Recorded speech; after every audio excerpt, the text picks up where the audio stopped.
Let me ask you something. How many times have you said to yourself, "Tomorrow, I'll finally fix my routine"? You set the alarm for 5 a.m.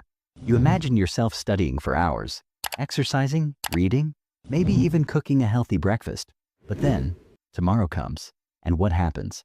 You snooze, you scroll, you delay, and suddenly it's night again. If this sounds familiar, don't worry, you're not alone. Every student struggles with routines. But here's the good news. Once you master your daily routine, you'll have more focus, more energy, even more free time for yourself. So in this video, I'm going to give you the perfect daily routine for students. Not one of those crazy 18-hour study schedules that make you miserable, but a balanced routine that actually works in real life. Stick with me till the end, because I'm also going to share the psychology of habits and some real-life tips that students use to boost focus, beat procrastination, and actually enjoy their day. Let's get into it. First, let's talk about why having a routine is even important. Think about your phone. Without a charger, without updates, without apps running smoothly, it becomes useless. Your brain is the same. Without proper rest, energy, and structure, your mind crashes. The truth is, students don't fail because they're not smart enough. Most fail because they don't know how to structure their time. They either overwork and burn out, or they underwork and fall behind. That's why a balanced daily routine is like your operating system. It keeps you consistent, sharp, and stress-free. Discipline beats motivation.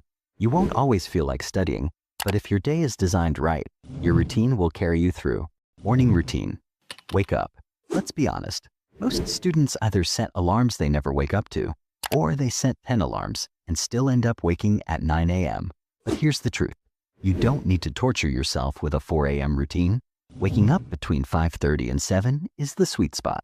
Why? Because the world is quiet. No notifications, no noise, no one asking you for anything. It's just you and your thoughts. And here's the mistake most students make. The very first thing they do after waking up is check their phone, Instagram, Snapchat, messages.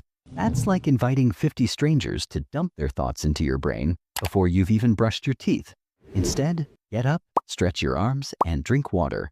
And open your window and let natural light hit your eyes. It signals your brain to wake up naturally. And just breathe for 2 minutes. No rushing, no panic, because how you start your morning sets the tone for your entire day. If you start with chaos, you'll feel chaotic all day. If you start with calm, you'll feel in control. Second, light movement. Most students think, I don't have time to exercise in the morning, but I'm not asking you to hit the gym at 6 a.m. Just 5 minutes. Stretching, yoga, or a few push-ups, or even walking around your room. Think of it like turning on the Wi-Fi before you start browsing. Your body is the router. Your brain is the device. If the body doesn't wake up, the brain won't connect properly. Light movement in the morning improves blood flow, which means more oxygen to your brain. You'll actually understand and remember what you study instead of just staring at the page. Breakfast and hydration. Here's something students underestimate. Your brain eats too. When you study, your brain burns glucose, energy. If you skip breakfast, your brain runs on empty. That's why you feel tired, cranky, or sleepy during your morning class. So, keep breakfast simple, like a banana plus oats, or eggs plus toast, or even a smoothie. You don't need some fancy diet, just something light but filling. And don't forget water, so drink lots of it. Here's a fact. Dehydration feels almost exactly like tiredness. So, the next time you think, I'm lazy, maybe you're not. Maybe your body is just screaming, give me water. Morning study session. Now comes the most powerful part of your morning, studying. Here's the golden rule. Your brain is sharpest in the morning. Why waste that time on Instagram or random YouTube videos? Use it for your hardest subject.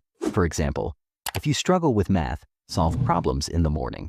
Or if you're learning history, memorize key dates and events. Or if you're doing coding, practice writing code when your brain is fresh.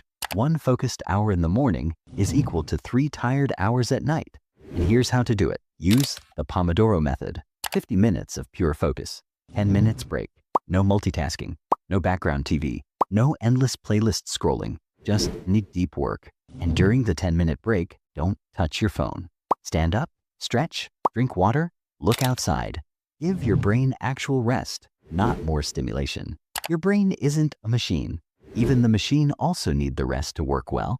So, treat your mind with kindness. Afternoon routine. Classes, study blocks. If you're in school or college, your afternoons are usually filled with lectures, tutorials, or practical sessions. And honestly, this is the point where most students lose focus. They sit there, nod their heads, maybe write down a few things. But later, nothing really sticks. Here's the trick. Don't be a passive learner. Take notes in your own words. Don't just copy everything the teacher says or writes. Your brain remembers better when you process the information first. Ask questions. Even small questions can clarify concepts and make the lesson interesting. Summarize what you learned. After class, spend 2 to 3 minutes quickly writing or speaking aloud what you understood. This little habit makes revision later so much easier, like learning something twice without extra effort. Think of it this way. Active learning is like planting seeds. The more care and attention you give, the stronger your understanding grows. Passive learning, it's like throwing seeds on dry ground. Most of it doesn't grow. Lunch and power break. After a few hours of classes, your brain and body are tired, and what most students do is eat a heavy, oily lunch and then crash on the couch or scroll on their phone. Heavy meals send your energy into digestion mode. Your body becomes sluggish, your brain slows down, and suddenly you feel sleepy, even if you just had lunch. Here's what works instead. Eat light, nutritious meals. A small portion of protein, eggs, lentils or chicken, some veggies or fruit, and water is perfect. Avoid sugary drinks or fried food. They give a quick spike in energy, but a big crash right after. After lunch, give your brain a small recharge. Take a short power nap of 15 to 20 minutes. Don't overdo it, or you'll feel groggy. If naps aren't your thing, go for a quick walk outside. Even 10 minutes of fresh air wakes up your mind and body. Think of this as hitting the reset button. Your brain has been learning for hours. It deserves a mini break before tackling more. Midday study session. Now comes to the tricky part, the post-lunch afternoon slump, or energy drops, or attention drifts. And it's tempting to scroll your phone or just stare